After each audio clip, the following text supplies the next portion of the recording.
a hiring manager actually is a QA director at the company Bluebeam, Igor Kot. Please welcome.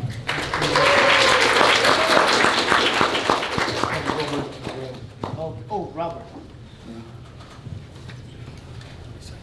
Yes. And guys, who is on the back? We have a couple seats here, so and over there, please. We will wait for you. No pressure, seriously. Okay.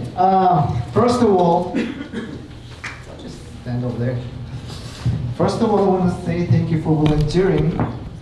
And questions are not that hard, but guys, let's say question number one. What are you looking for in a candidate? Let's say the candidate passed the interview with a recruiting team, right? And they hand you over to you. And what's your expectation, basically? What would you like to see in the candidate know what you're looking for? Well, the good sign is that they pass interview with recruiting team. That would be a good sign. Secondary, it depends also on position, but generally there are kind of some general things that any manager, hiring manager is looking for.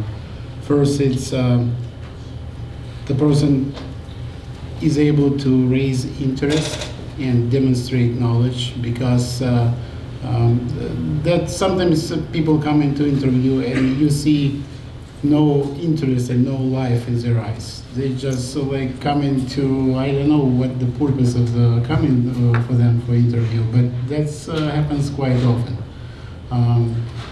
Obviously, your logical thinking and ability to break things, because that's for QAs very important qualities to put together the plan, basically. And sometimes you asking pretty simple questions, like everybody knows, for example, login screen, right? And it's quite simple.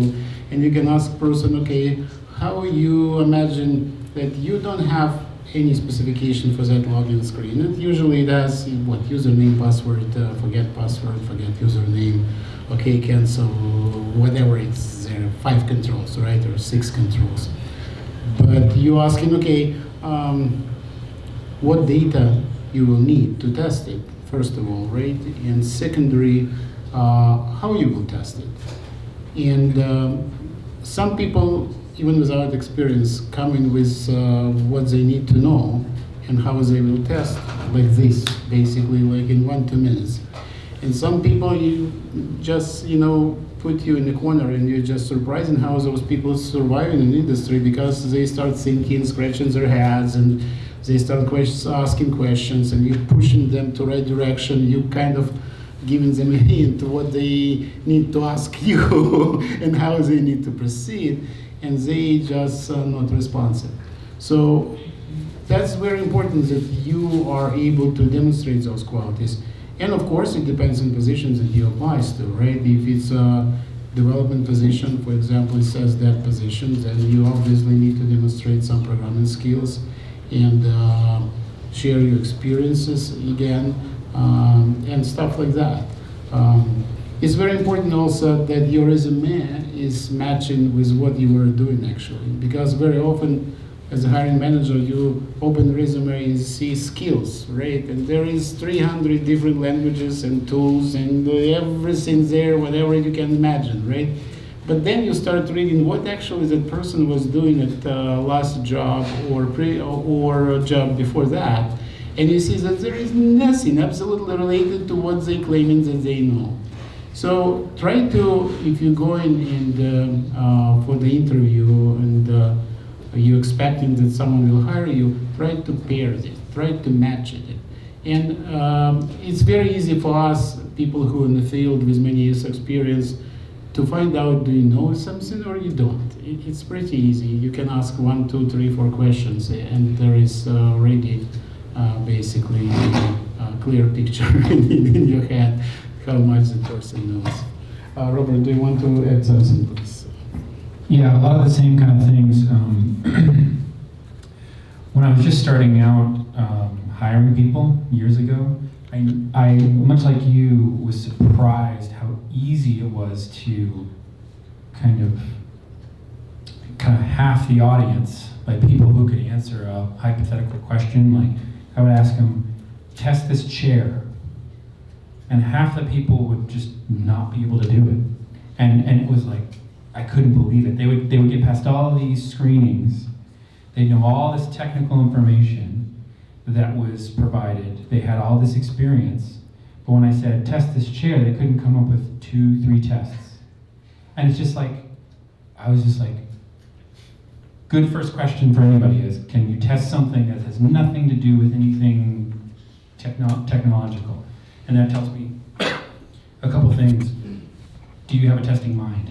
Are you curious? Right? Those are things that you can teach, but some people don't learn them, and so they're not curious, they're not interested, and that's going to make it hard for me to hire you, because you need to be thinking on your toes. Things change, and sometimes things aren't provided for you, and you have to just figure it out, and that's usually what we're looking for. The technical stuff is the baseline. The technical stuff you need to learn, that's just the basic stuff you got in the door. But to get past that, you need to prove something more. Can you think through a problem? How do you think through a problem? Explain it, walk through it. If you can do that, if you're confident too, and we can tell, it'll make it easier for us to say, okay, this is a person that's going to fit well. They're going to come up with new stuff. They're going to solve new problems. They're going to attack new problems. They're going to be a big contributor. That's what we're looking for. So that's how I look for it. Very much the same thing as what you said, just a slightly different way of looking at it. You partly answer another question that is not in this list. However, I will still want to ask that. Would you be considering hiring people without actually working experience, but they have passed through some bootcamp program from any other programs? Well, it depends on position, of course, right? Because different, for each positions are different requirements and expectations. So, but definitely for some position, it's very possible, because there is no formal education for QA, right? Everybody knows that. There is probably 1 or 2 colleges now in the United States that provide it, but generally there is no formal education. So generally people coming from, I had in the past people who had PhD in biology, and musicians, and I don't know, whatever variety of professions, and some of them extremely good, and some of them are questionable. But generally, when young person who comes from the school, or basically maybe after some internships with the company, again, if that person, depends on position, of course, if that person is able to demonstrate those qualities that we already kind of present with Robert when answering the first question, that is very possible, because there is a lot of work, different level of work, different level in responsibilities, different products. Like, for example, we have almost now with offshore teams, we have about 40 people in our team, and there is many different products that we test in. And of course, there are different sets of knowledge and different experience required to do different types of jobs, right? Sometimes you need to create test cases. And of course, if you have that creativity in your mind and you have the vision, you're capable to do that with probably experience that you will gain. And especially, for example, if you have clearly defined requirements. So it's much more easier to create test cases based on requirements, and so on and so forth. So it's very possible. I started like that many years ago, basically also without any experience after school. I went to the Deloitte Touche pass interview, and they took me. I don't know why, but it happened. I, based on my experience, I had couple guys who came after us high school without no experience, just basic computer knowledge. And because company were kind of in the crunch time, and it was end of 1990s, some said 99, 98, there were no many QA resources like it is right now, or in the mid of like 2010 or something like that. You want the crunch time and you need someone. And in some cases, those guys after high school become excellent testers in 5-6 months. So it depends on your willingness to contribute, to learn, to dedicate yourself, right? Yeah, it's pretty possible. No Yeah, like questions. we all start with the first job, basically, Of course, right? of course, no questions about that. Okay, the question number 2. What are your favorite interview questions? Can you share something? Robert?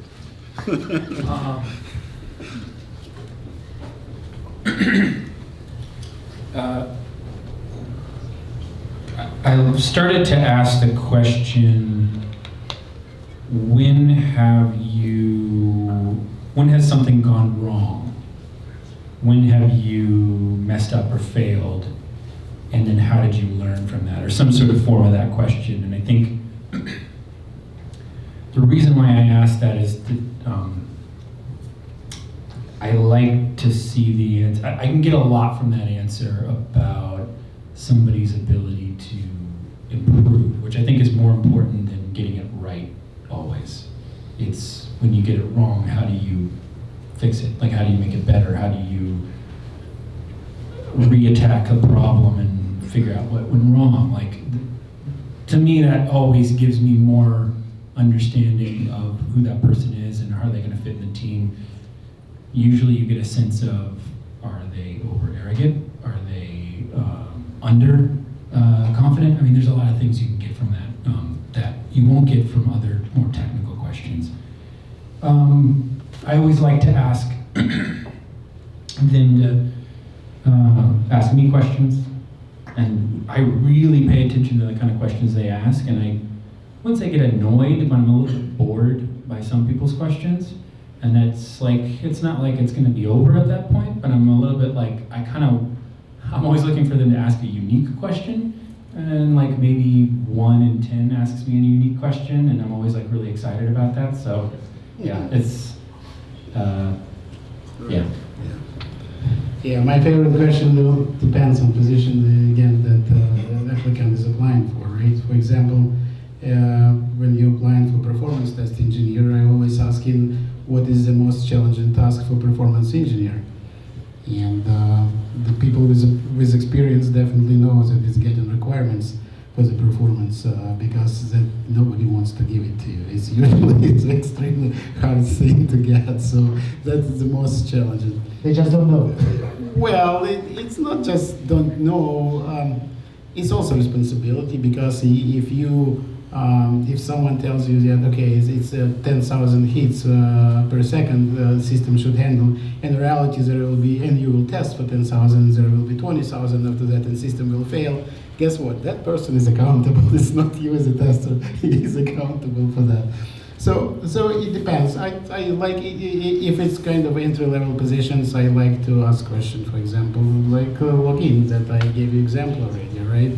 And if it's automation, depends on tools and level of position. That will be something related to the tool, to the knowledge of, for example, many people claim that they know, but if you ask them what is object library, how it's structured, and how we need to organize it and stuff like that, they have no clue. So I mean, it varies. It's how you feel candidate and so on. But definitely, I can give advice anyone of you who going to the interview. First of all, go to all interviews that pass out there. Just whatever you can catch, go there, right? And secondly, always have questions for people who interview you, because it's very often that you at the end of interview you allocate 10 or 15 minutes and you're asking, do you have any questions for us? And you expect that at least person visit your website, your company website, have some interest, have something prepared for something, right? And then the person like, Yeah, no, I have no questions. So, and then guess what? It's probably end of interview and it's end of basically the journey because nothing gonna happen at the end after that. So be prepared for that. All right, let's go with red flags and epic fails. Yeah, well, again, something was mentioned already. Make sure that what you claim you know, you really know something. Because, again, nobody expects that you know everything. It's not possible. There are so many different technologies right now, so many different open source tools and commercial tools and different languages. And basically, each company in the world has own subset. There is some commonality, right? But generally, every company has own subset of knowledge, and you will never match it completely. There is always differences. But be honest, share what exactly you know, and be able to present it, be able to sell it, because you are the person who sells yourself, basically your knowledge to the company, right? So be ready to present that knowledge, even in simple words, but provide to me information that I'm really sure that you know. Even you know a little bit, if you know a little bit, it's already good, because many people don't know even a little bit. So be ready to share with that and demonstrate it. That's extremely important thing. I don't know if you want to add something. Along the same lines, I usually before an interview, I'll look at the resume, and one thing is, in engineering, it seems like everybody wants to inundate you with lines on the resume. It's the only, I don't know if it's the only space where people like to make like a 15-page resume for you, but anyways. So I'll try to read it. I usually get about halfway through because it's so long. But usually I read that first page. I read that first page and I find something I don't know about. That's the first thing I look for, which is gonna happen because, you know, as you said, it's crazy, there's things are changing, people are learning new stuff. I find something I don't know about. And I go, okay, I'm gonna ask them about that. Because I wanna know what it is. And if I can ask you about something I don't know and learn something about it, that'll tell me, okay, this person knows what they're talking about. But I can usually tell, even if I have no idea what that is, if they're talking to me about it, I can tell they don't know anything about it. Because they don't know any more than I do. And that's like, I don't always do that, but usually one or two questions in an interview just to see what's going on is I find one of those lines and say, hey, what is this? What you did this, how did it go, right? Like, you did this model of SDLC, what does that mean? Like, tell me. And half the time they're like, oh, I just read that one time. You know, you can get them to kind of be honest, and it's you know, it's nice to see, so. Yeah, another thing, be able to demonstrate that you're a good team member, because we operate as a teams, and that's extremely important. Provide some examples how you were able to be part of the team, to participate in problem solving, in success of the team, how you share it, how you demonstrate it. Be able to do that, because we all need team members. We don't want to have bad apples in the team. We want to have someone who will come, join the team, be part of that, and we all feel comfortable with that person. That's very important that you able to demonstrate those skills and that knowledge and share it, of course. Great, and actually that's gonna be question number 4 about resume. What would your resume tips and hints? What would you recommend to anybody? Right. What would you like to see, and you don't want to see in the resume? Like maybe length, maybe kind of this thing. Yeah, don't make it 25 pages, please. So just like, please don't. Try to present your real experience plus, right? We all like to kind of paint it a little bit, right?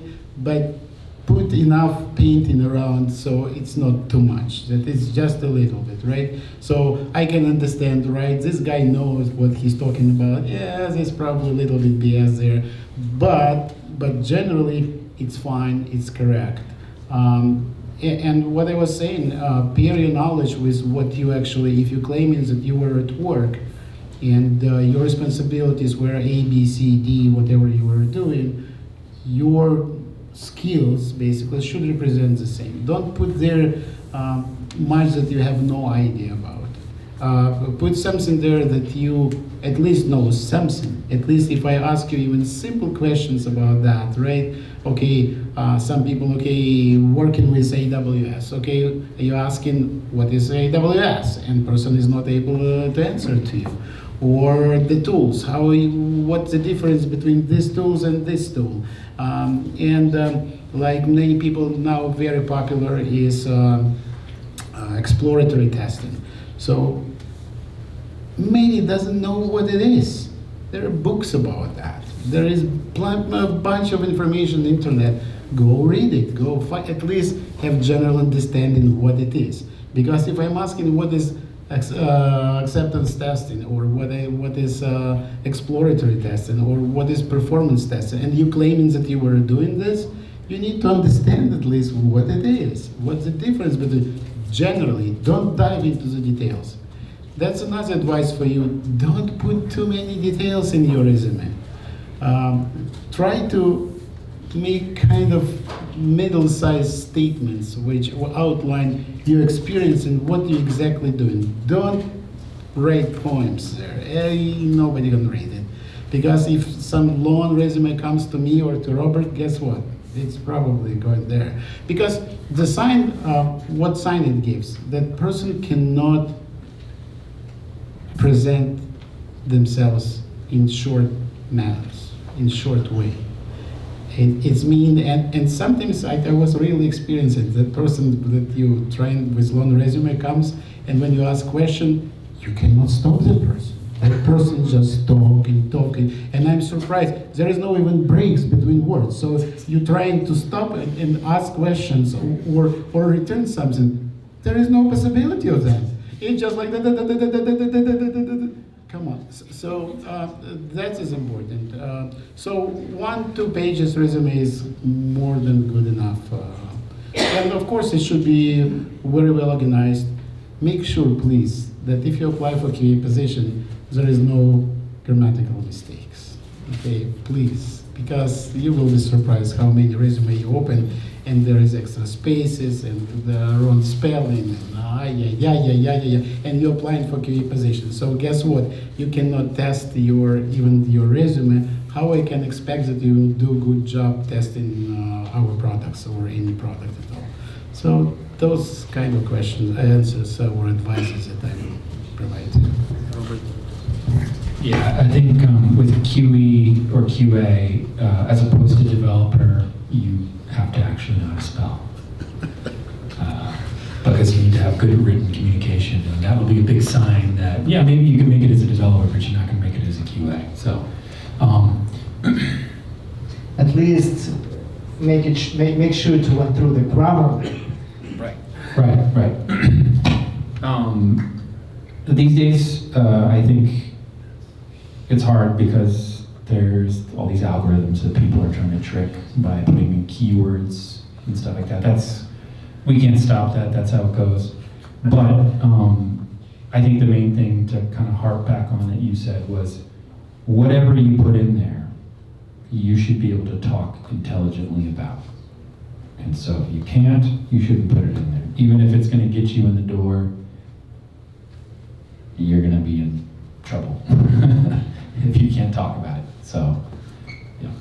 Awesome. So before going to Q&A, I want to announce that company Prodigy and Test Pro, we decided to do a mock interview for our students. And I see a few students here. If you guys want to apply and try yourself with mock interviews with these awesome guys, reach me out, all right, first.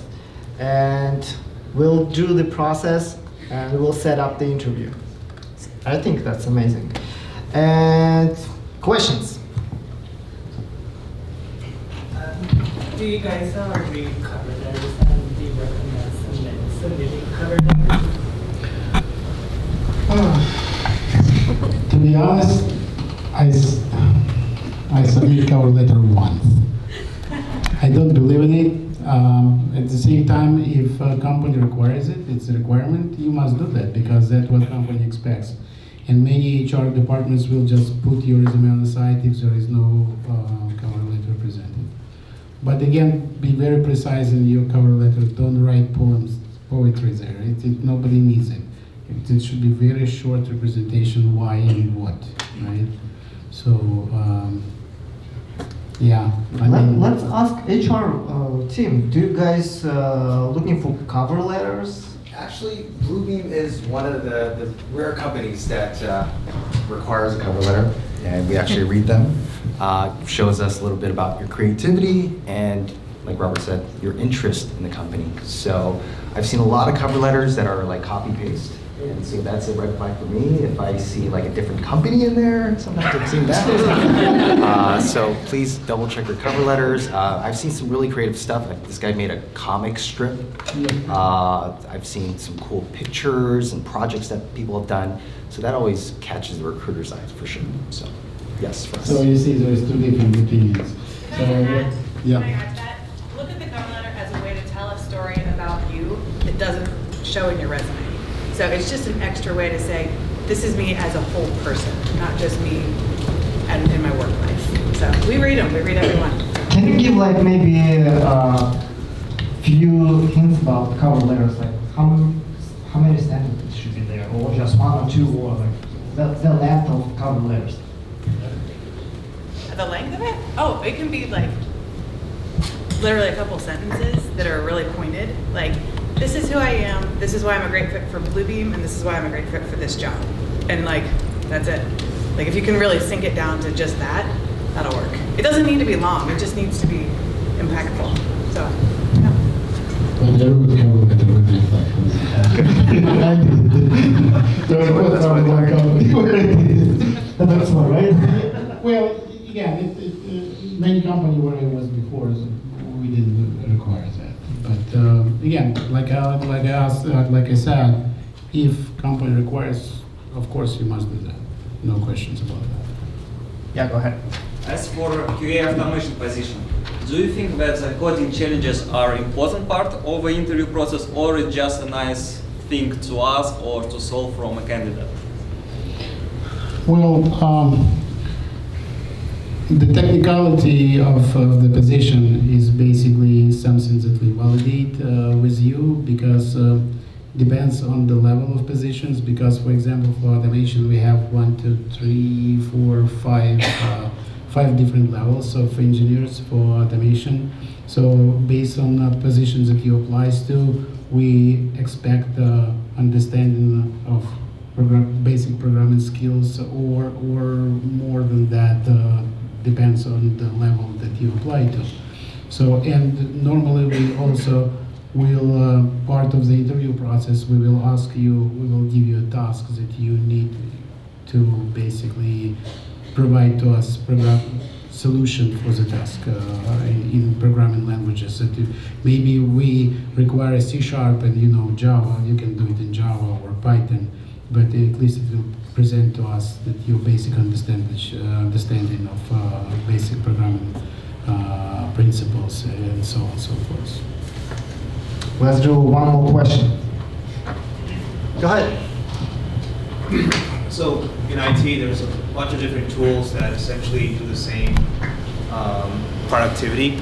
So like, for example, like here you guys are using Bamboo, but other places they might be using Jenkins for their build.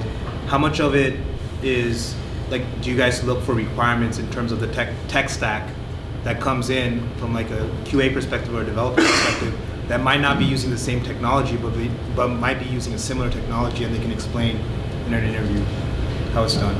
Yeah, that's what I said at the beginning. Basically, there are so many tools that to find exact match is almost impossible. So if you have a good experience with Jenkins and you can demonstrate it, right? The Bamboo is pretty close to Jenkins. So if you will be able to demonstrate knowledge of Jenkins, guess what? We probably will bet on you, and you have green light there to come up and and we will help you to get up to speed with Bamboo. But again, sometimes there are times when you need someone with specific set of knowledge, then it may not work. But generally, that's how it is. Usually also matters what the level of seniority the course, position's yeah. at. I mean, the higher the seniority, the more we're going to rely on you to know that specific thing, and then the lower, the less. So that's generally also a part of it. All right, then let's take the question from guy Jurassic Park. Yeah, you want to ask the question? Sure. Once part of your team, what kind of metrics do you guys use to evaluate performance for a QA engineer? QA engineer? Well, it is basically each QA engineer is not evaluated itself in performance-wise to the specific technology. It's overall. For example, most of us are part of Agile Scrum teams and participate in sprints. So that's one of the basically performance metrics that we will use. How many test cases created, how all requirements covered, how many bugs discovered, how many executed, the speed of that, and so on and so forth. But also we pay attention overall general performance, your behavior, your professional behavior when you're on time or not, and so on and so forth. Your learning capabilities, are you learning or not? Are you someone who is willing to take extra work and spend time, invest your own time sometimes to get up to speed with knowledge and contribute to the team. So there is a lot of different metrics that could be used for that. But it depends on the product, it depends on the team, it depends on many different factors. Robert, if you want. Yeah, one of the things we worked on when you came on board was getting some guidelines about roles, what's expected in those roles, the pathway, right? So, QE engineer 1, 2, etc., senior. What do those mean, and how do you get there? And part of that's going to be how you might be judged. Is where are you? Are you meeting these requirements? Are you getting closer to these requirements? And there's a lot of different factors. I'm not going to go to every one, but the manager is going to do an interpretation of your work based on those factors. Right. Does that hopefully answers the question? And also don't forget that you're a team player, so we will compare you with different team players, your contribution to the team efforts as an individual player or you are a team player. Also, usually we have the performance evaluation, which happens 2 times per year, and there are specific tasks for you, specific assignments that you're taking on, right? So improve specific skills or learn something, or be more productive, or whatever it is. There is variety for each individual. There's different sets of, it's not metrics, but it's some expectations that's set for you, that basically expected that after 6 months, for example, it's set for you in January or at the end of December. So in July, you should demonstrate that you were able to achieve something or get knowledge of something, stuff like that. So that's what happens periodically. Do you guys count number of rollbacks and missed issues in production? Just kidding. Well, no, we're not linking to that. It's not our practice. The best practice, if there is bug in production, identify not who missed it, but why it gets there, and take preventive actions so that it's not happening in the future. That's the best. Otherwise, it's not productive. All right. Thank you very much, guys.